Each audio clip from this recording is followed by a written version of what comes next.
여러분, 오늘이 무슨 날인지 아십니까? 좋은 주일이죠.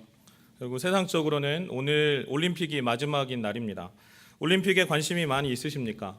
어제 우리나라 어떤 골프 선수가 금메달을 따서 지금 총 9개의 금메달로 몇 위일까요?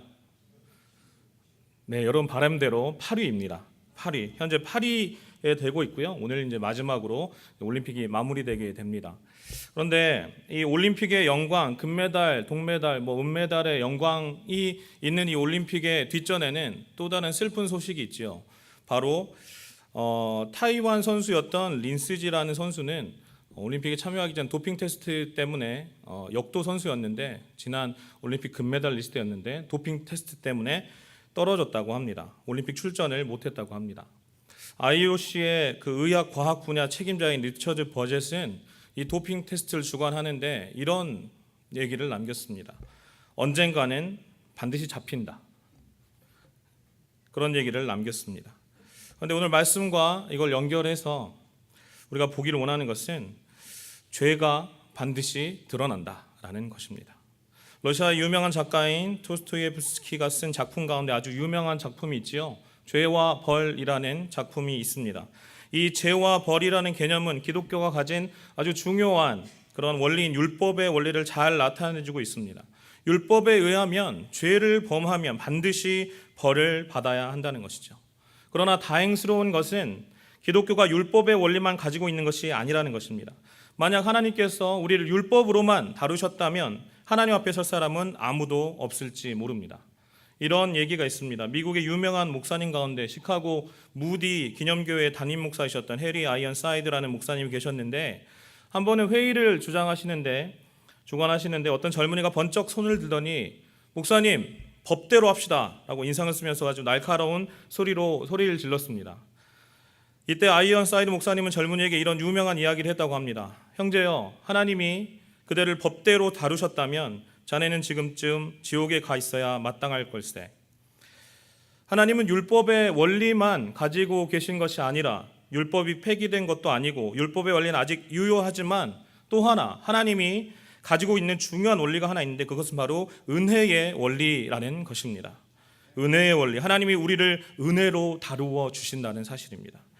세계적인 기독교 작가인 필립 얀시의 많은 책 중에서 이런 책이 있습니다. 은혜에 대한 중요한 책이 있는데 그 책 제목이 놀라운 하나님의 은혜입니다. 이 책의 4장의 내용을 보면 한때 영국에서 열렸던 비교 종교학 회의라는 것이 있었습니다. 이 여러 종교를 비교하는 학회가 열렸는데 그때 이러한 질문이 제기되었습니다. 기독교 신앙이 가진 독특성이 대체 무엇인가? 기독교 신앙의 독특성이 무엇인가? 이때 누군가가 이런 대답을 했다고 합니다. 아무래도 기독교 신앙의 독특성은 성육신 사건이 아니겠느냐. 하나님이 인간의 육신을 입고 이 땅에 오신 성육신이야말로 기독교 교류의 신앙의 독특성이다. 그런데 어떤 분이 대답하기를 그런데 다른 종교의 문헌에 보면 이 신이 인간의 몸을 입었다는 이야기가 다른 종교에도 있습니다. 그래서 또 누군가가 제시를 합니다. 아무래도 기독교 신앙의 독특성은 부활 사상에 있지 않느냐라는 제기를 합니다. 확실히 부활은 기독교 신앙의 교리와 그런 독특한 사상임에 틀림이 없습니다. 부활신앙 위에 우리의 교회는 우리의 믿음은 세워져 갑니다. 그래도 또 누군가가 얘기를 합니다. 다른 종교에도 죽은 사람이 다시 돌아왔다는 사자의 환생 같은 그런 얘기들이 적지 않게 있습니다. 바로 그때 여러분도 잘 아시는 C.S. 루이스라는 교수님이 들어와서 이런 대답을 했다고 합니다. 기독교 신앙의 독특성은 은혜에 있습니다. 은혜, grace. 모두가 다 동의했다고 합니다. 은혜. 받을 자격이 없는 사람들에게 일방적으로 베풀어주는 하나님의 사랑과 호의, 그것이 은혜입니다. 우리 옆 사람과 인사할까요? 집사님 보니 하나님의 은혜가 느껴집니다. 아멘이십니까? 오늘 본문에 나타난 한 에피소드, 이 사건은 죄와 벌의 사건이 아니라 죄와 은혜의 사건이라고 할 수 있습니다. 자, 오늘 우리는 본문에서 다시 한번 믿음의 조상인 아브라함의 생애를 한번 보도록 하겠습니다. 그는 믿음의 조상, 믿음의 할아버지, 믿음의 모델이 되어야 될 분임에도 불구하고 그러나 이 믿음의 조상 아브라함이 죄를 보합니다. 그런데 오늘 본문이 보여주는 놀라운 사실은 믿음의 조상인 아브라함이 또다시 죄를 범했음에도 불구하고 하나님이 또다시 그에게 은혜를 베풀어 주시는 사건입니다. 우리가 오늘 본문을 통해서 세 가지 중요한 질문을 제기하려고 합니다. 첫 번째 질문은 뭐냐? 죄는 무엇인가? 그리고 두 번째, 은혜는 도대체 무엇인가? 그리고 세 번째 질문은 우리가 어떻게 이 은혜를 받을 수 있는가? 은혜를 경험할 수 있는가? 라는 질문입니다. 첫 번째, 죄란 무엇일까? 본문에 나타난 사건을 통해서 이해할 수 있는 죄의 성격, 죄의 특성은 무엇일까요? 오늘 우리가 아브라함의 이 범한 죄에서 인간 죄성의 본질을 우리는 같이 살펴보고자 합니다. 단적으로 말하면 오늘 본문을 통해서 나타난 아브라함의 사건에서 본 죄는 두 가지 성격을 가지고 있습니다. 첫 번째는 그의 죄는 반복적인 죄였고 또한 의도적인 죄였다는 것이죠. 그는 반복적으로 죄를 범했고 또 그것은 우발적인 것이 아니라 의도적이고 계획적인 죄였다는 사실입니다. 우선 그 죄는 반복적인 죄였습니다. 오늘 본문에 나타난 사건이 여러분 어떤 사건입니까? 아브라함이 그랄 지방으로 갔습니다. 그랄 지방은 이스라엘, 팔레스타인의 제일 남쪽 애굽과의 경계선 네게브라는 사막 지역입니다. 여기 내려갔을 때 아브라함이 자기 아내를 보고서 내 누이라고 그러라고, 와이프라고 하지 말라고, 그래서 거기 있는 사람들에게 자기 와이프를 자기 누이라고 소개하고 있는, 거짓말하고 있는 장면이 기록되어 있습니다. 그런데 이것과 비슷한 범죄를 저지른 적이 있었을까요? 없었을까요? 있었습니다. 어디서요? 우리가 아브라함의 생애가 시작되는 창세기 12장, 그때 애굽에서 일어났던 사건이었습니다. 그리고 나서 25년이 지납니다. 25년 후에 장소를 달리해서 애굽은 아니지만 그랄이라는 지역에서 아브라함이 똑같은 죄를 범합니다. 물론 아름다운 아내를 모시고 산다는 것이 언제나 축복받은 것은 아니다라는 사실을 여기서 확인할 수 있습니다. 옆에 계신 아내분들이 계시다면 한번 인사해 볼까요? 당신 모시고 사는 것이 힘듭니다. 한번 인사해 보시기 바랍니다. 혹시나 나는 그런 고민이 전혀 없다 라고 생각되시는 남편들께서는 집안의 평안을 위해서 절대 그 생각을 아내 앞에서 보여주지 마시기 바랍니다. 다시 본문으로 돌아가서 아브라함이 똑같은 범죄를 여기서 저지른 모습을 볼 수 있습니다. 그런 의미에서 그의 죄는 반복적인 죄였다라는 것입니다. 뿐만 아니라 놀라운 사실은 이 똑같은 범죄가 아브라함의 자식대에도 반복이 되고 있다는 사실입니다.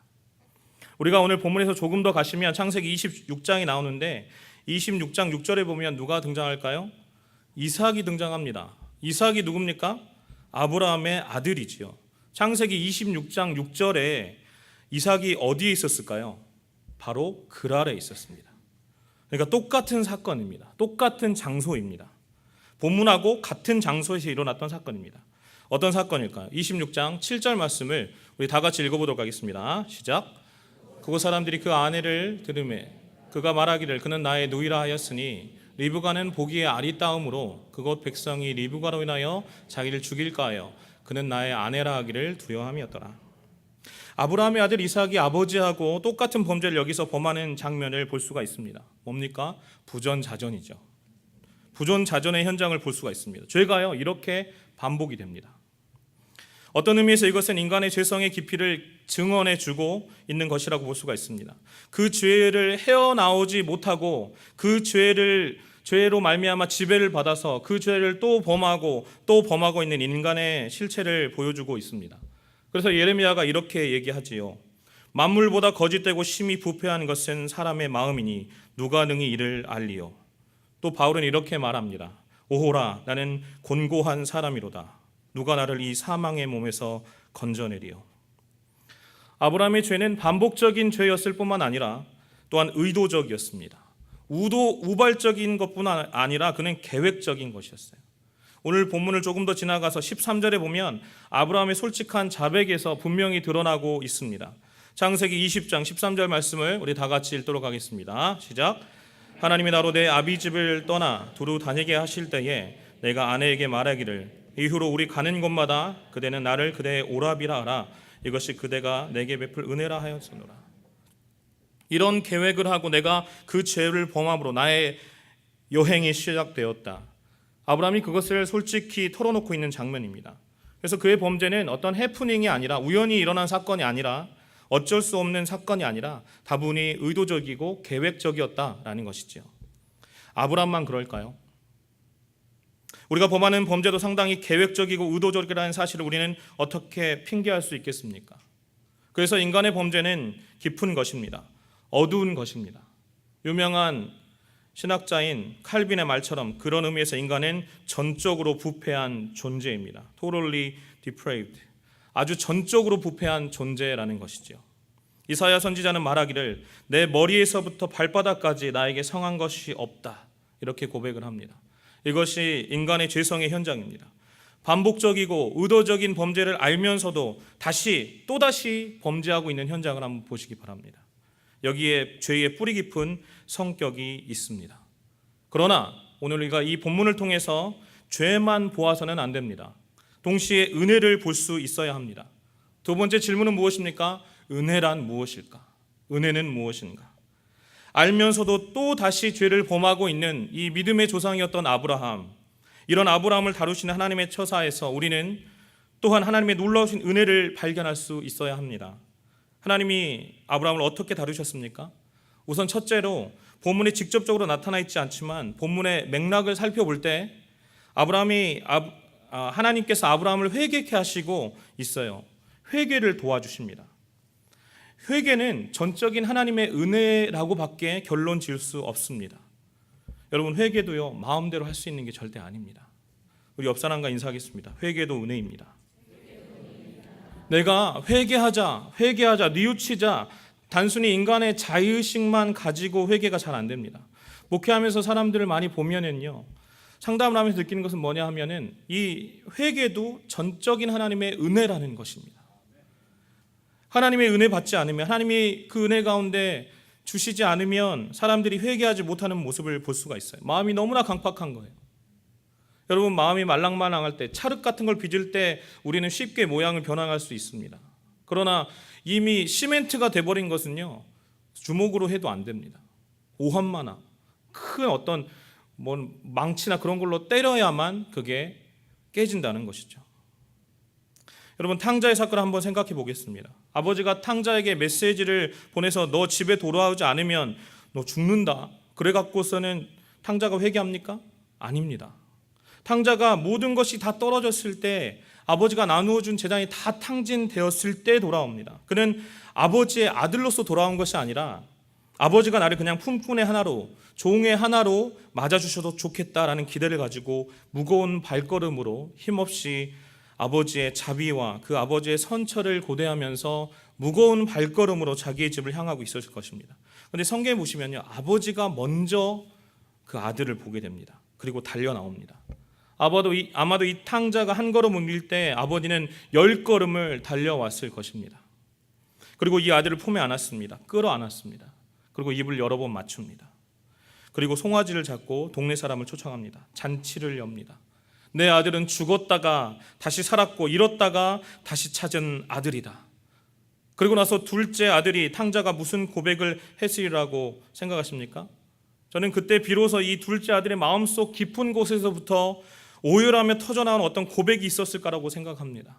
아버지, 정말 잘못했습니다. 아버지, 제가 이제 돌아왔습니다.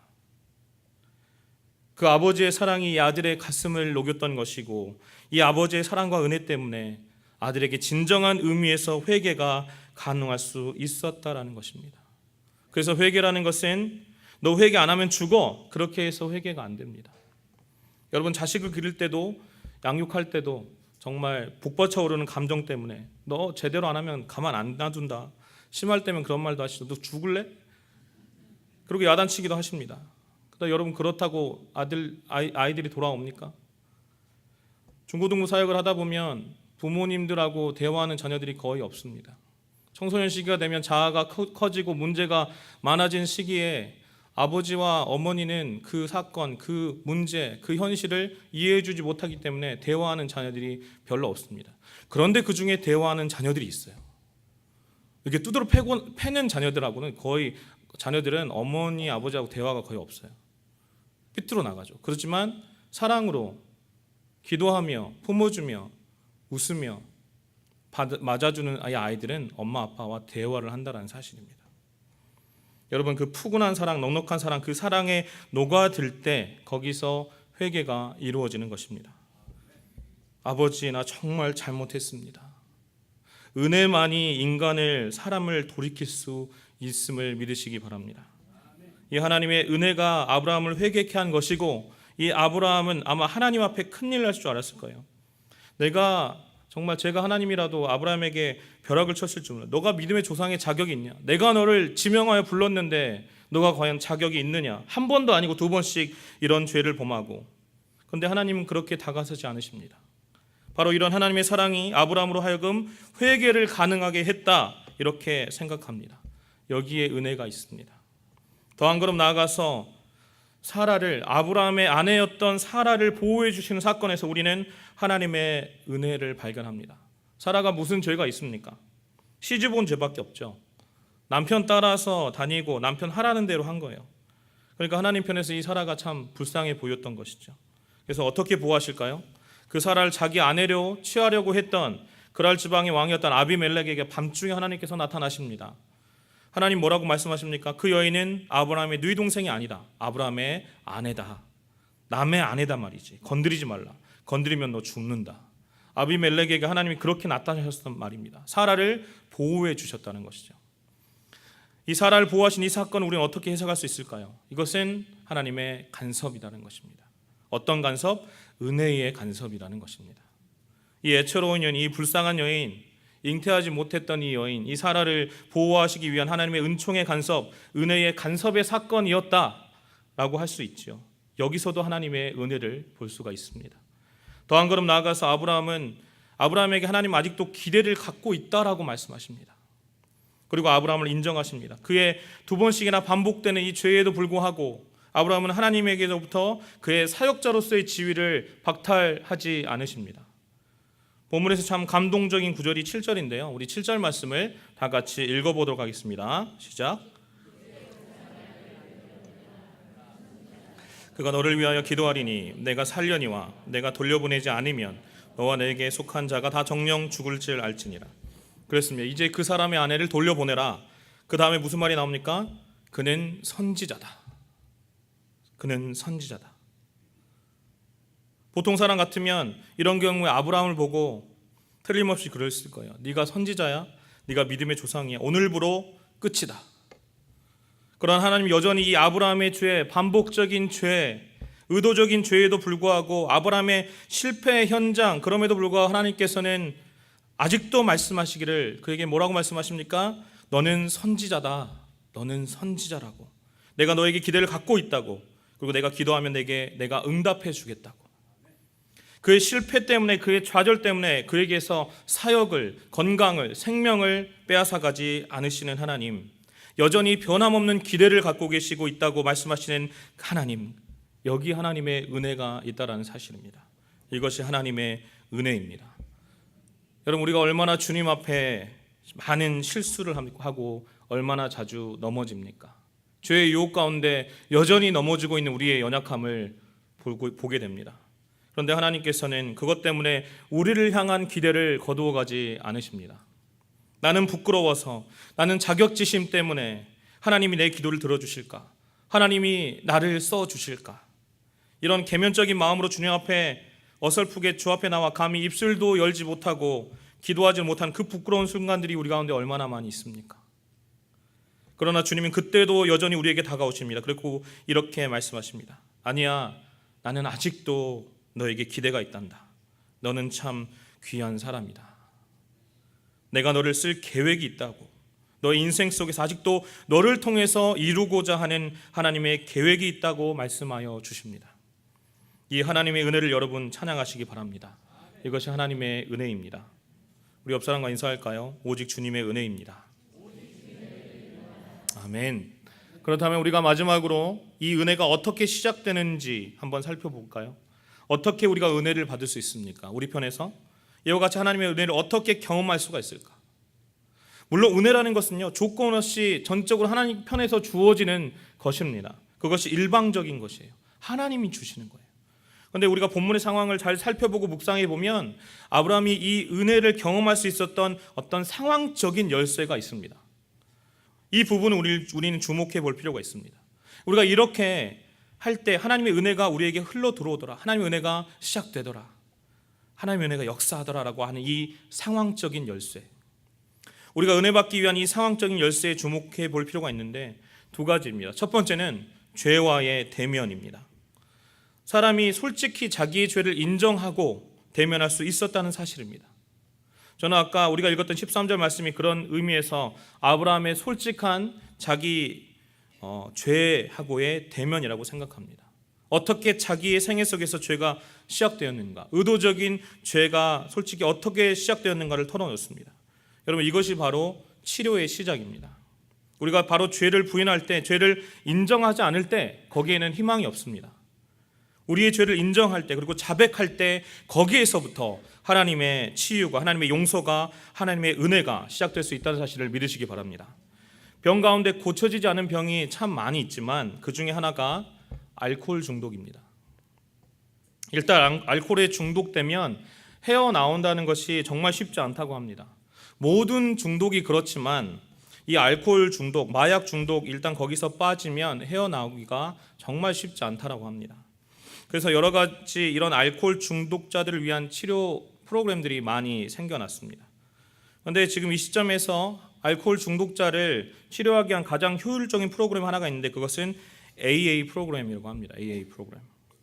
12단계를 거쳐서 이 알코올 중독자를 치료하는 프로그램인데 미국에서 굉장히 효과적으로 사용되고 있습니다. 모두 12스텝으로 구성이 되어 있습니다. 꼭 일주일에 한 번씩 주로 교회에서 모입니다. 교회를 빌려주고 그것에서 일주일에 한 번씩 소그룹 미팅을 하면서 치료하는 모임인데 사람들이 여기에서 도움을 받고 알코올 중독에서부터 빠져나오게 됩니다. 그런데 이 치유의 첫 번째 단계가 무엇인가? 이런 게 있습니다. 자, 알코올 중독자라고 하지만 여러 가지 종류의 사람들이 있겠죠. 신분이 높고 낮고 남자, 여자, 학생, 주부, 사업가, 여러 가지 종류의 사람들이 있습니다. 그런데 일단 AA 프로그램에 오게 되면 처음에 이런 자기소개로 어김없이 모임이 시작된다고 합니다. 그게 뭐냐면 나는 알코올 중독자 오건묵입니다. 혹은 마약 중독자 오건묵입니다. 이상한 눈초리로 보지 마시기 바랍니다. 제가 그렇다는 얘기 아닙니다. 제가 그렇다는 말이 아니라 그런 고백으로 시작한다는 얘기죠. 자기의 신분을 말하지 못하도록 되어 있습니다. 거기 오면 오직 신분은 하나예요. 나는 알코올 중독자다. 있는 그대로 자기의 모습을 말합니다. 그게 치유의 시작입니다. 또 우리가 온전히 치유되기 전에 나는 치유되었습니다라고 말하면 안 됩니다. 사실 그대로 자기의 상태 그대로 정확하게 말하도록 되어 있습니다. 있는 모습 그대로 자기의 상태를 바라보고 대면하고 인정하는 것, 이것이 바로 치유의 시작입니다. 안 그런 척, 괜찮은 척 그래가지고는 치유가 안 된다는 말이죠. 아브라함은 오래간만에 솔직히 자기의 인생을 돌아보게 됩니다. 그리고 자기의 죄가 어떻게 시작되었는지, 어떻게 자기의 죄가 계획적으로, 의도적으로 시작되었는지 그것을 아브라함은 아주 솔직히 대면하고 고백하기 시작합니다. 이것이 치유의 시작이었습니다. 베드로도 마찬가지 아닙니까? 주님을 3번이나 부인했던 그 베드로가 다시 주님이 나타나셔서 가장 먼저 베드로가 뱉은 말은 무엇입니까? 주님, 저는 죄인입니다. 주님, 저는 죄인입니다.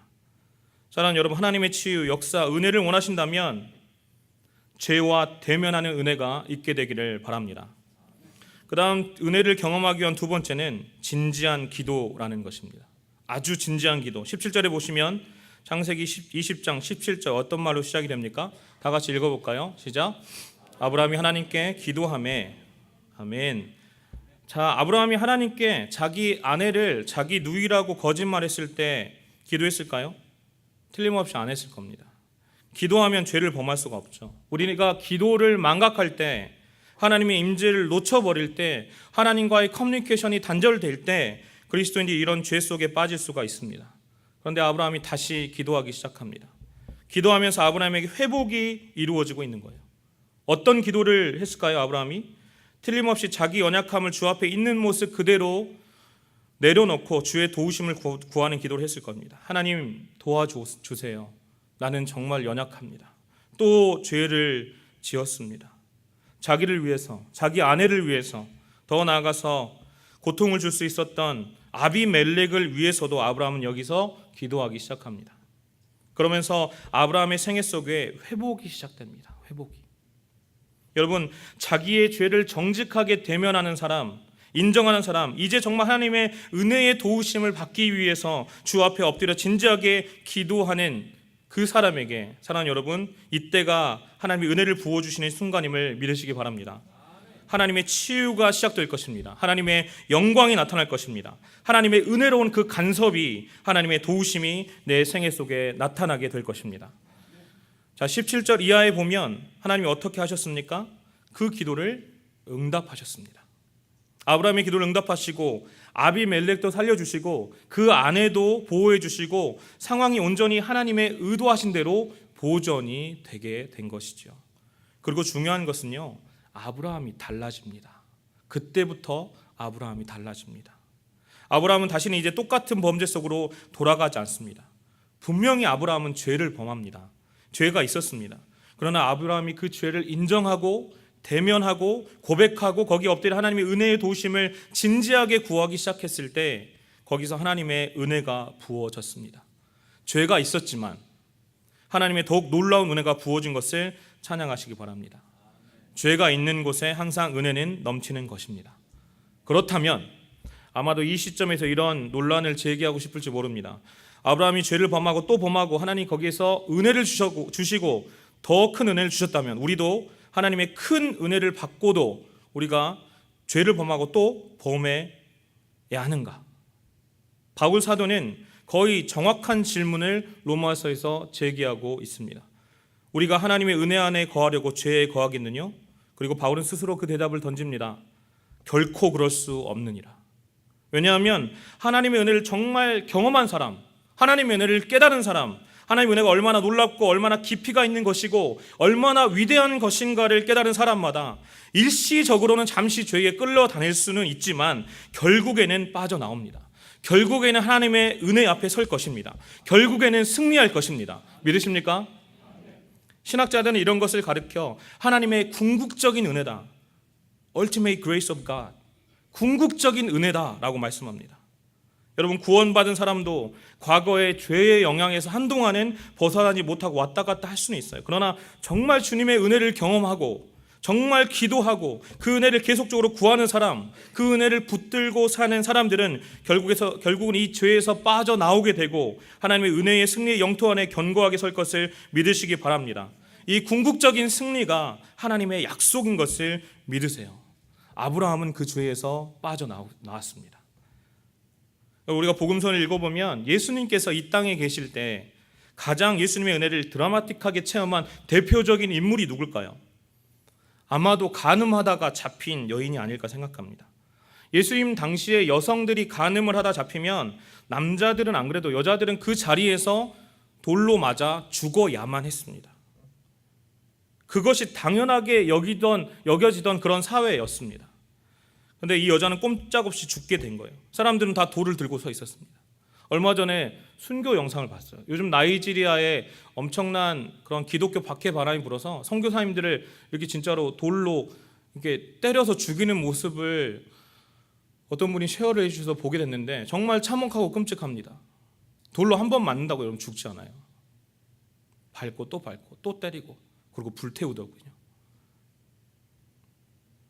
동일한 장면이 이 간음한 여인 앞에 있었습니다. 그때 이 상황 속에 개입하신 예수님께서 어떻게 말씀하십니까? 너희 중에 죄 없는 자가 돌로 쳐라. 한 사람 한 사람씩 돌을 내려놓기 시작합니다. 그리고 예수님 계속 쳐다보십니다. 예수님의 눈길이 머문 곳마다 사람들은 돌을 떨어뜨리고 있었을 것입니다. 슬그머니 한 사람씩 그 자리에서 다 없어집니다. 아무도 없었습니다. 1대1로 그 여자만 남았을 때 예수님께서 어떤 말씀하십니까? 나도 너를 정죄하지 아니하노니 내가 너를 용서한다. 내가 너를 용서한다. 그러나 사랑하는 여러분, 여기서 예수님의 말씀은 끝나지 않으셨습니다. 내가 너를 정죄하지 아니하노니 그 다음에 첨부하신 말씀이 있었죠? 뭐라고 말씀하시죠? 가서 다시는 죄를 범하지 말라. 우리가 연약하잖아요. 그래서 우리는 죄를 범할 수 있는 가능성 주님께서 아신다는 겁니다. 그래서 이 여인을 돕기 위해서 예수님은 이 여인뿐만 아니라 이 여인과 비슷한 모든 우리와 같은 이 인생들을 돕기 위해서 예수님께서 십자가에 돌아가셨습니다. 거기에서 모든 죄를 담당해 주셨습니다. 그리고 우리가 받아야 할 진노와 저주를 대신 받으시고 보배로운 피를 흘려 주셨습니다. 주님의 드라마는 거기서 끝나지 않았습니다. 그는 장사한 지 사흘 만에 부활하셨습니다. 믿으십니까? 그는 살아나셨습니다. 그는 살아 계십니다. 왜? 지금도 하나님 우편에서 우리를 중보하시기 위해서. 구원받은 우리들이 마침내 죄를 이기고 믿음의 경주를 힘써 싸워서 하나님의 은혜 안에 서서 그리고 그 은혜를 찬양하며 은혜를 선포하는 자로 살아가게 하기 위해서 주님은 우리를 돕기 위해서 부활하신 것을 믿으시기 바랍니다. 그분이 살아나셨다면 우리의 죄를 담당하시고 보배로운 피를 흘리시고 그분이 마침내 이 위대한 승리를 거두셨다면 사랑하는 여러분, 저와 여러분도 주님 안에서 그러한 승리를 경험할 것을 믿으시기 바랍니다. 내가 구원받은 자이지만 삶의 스트레스, 프레셔, 연약함 때문에 넘어져서 이대로 나는 이 자리에서 쓰러지는 모양이다 라고 생각하는 분이 계십니까? 절대 그러지 않습니다. 주의 은혜가 계속된다면 여러분도 일어날 수 있습니다. 일어나시기 바랍니다. 믿음의 경주를 힘써 달려가시기 바랍니다. 우리 주님께서 도와주실 것입니다. 아직 하나님의 은혜를 한 번도 경험하지 못한 분이 계십니까? 오늘 이 시간 주님의 십자가 앞에 나오시기 바랍니다. 여러분의 죄를 담당하시고 보배로운 피를 흘려주신 그분, 그리고 장사한 지 사흘 만에 부활하신 그분, 지금도 살아서 역사하시는 그분 앞에 오시기 바랍니다. 그 은혜를 한 번 경험하면 예수 그리스도를 여러분의 구세주와 주님으로 영접하고 여러분의 죄를 회개하면서 주님 앞에, 주님 저를 도와주세요. 주님 제가 연약합니다. 아버지 주님 앞에 나왔습니다. 여러분 그분의 은혜가 나를 구원하기에 족한 은혜인 것을 믿으시기 바랍니다. 그분의 은혜는 나를 구원하기에 족한 은혜일 뿐만 아니라 세상의 모든 어려움과 죄의 유혹과 스트레스와 프레셔와 이 모든 것을 넉넉히 이기게 하시는 은혜이십니다. 그 은혜를 경험하는 저와 여러분 되시길 바랍니다. 그래서 그분은 오늘도 우리에게 이렇게 말씀하십니다. 나도 너를 정죄하지 아니하노니 가서 다시는 죄를 범치 말라. 내가 도와주겠다. 말씀을 정리합니다. 반주를 좀 부탁드립니다. 사랑하는 성도 여러분, 지금 우리는 무엇의 지배를 받고 살고 있습니까? 죄입니까? 은혜입니까? 아직도 죄 가운데 계시는 분이 계시다면, 넘어져서 실망하고 낙심하고 좌절해 계시는 분이 계시다면, 우울하고 내 인생에 암흑이 있는 것 같은 그런 마음 가운데 지배당하고 계시는 분이 계시다면 지금도 기다리시고 바라보시는, 중보하시는 우리 주님의 은혜를 사모하시기 바랍니다. 죄는요 반드시 사람을 넘어지게 하고 시험에 들게 합니다. 우리를 어둠 속으로 몰아갑니다. 그러나 주님의 은혜로 우리는 다시 설 수 있습니다. 은혜가 아니면 우리는 살 수 없어요. 은혜의 지배가 아니면 우리는 죄의 지배를 받을 수밖에 없어요.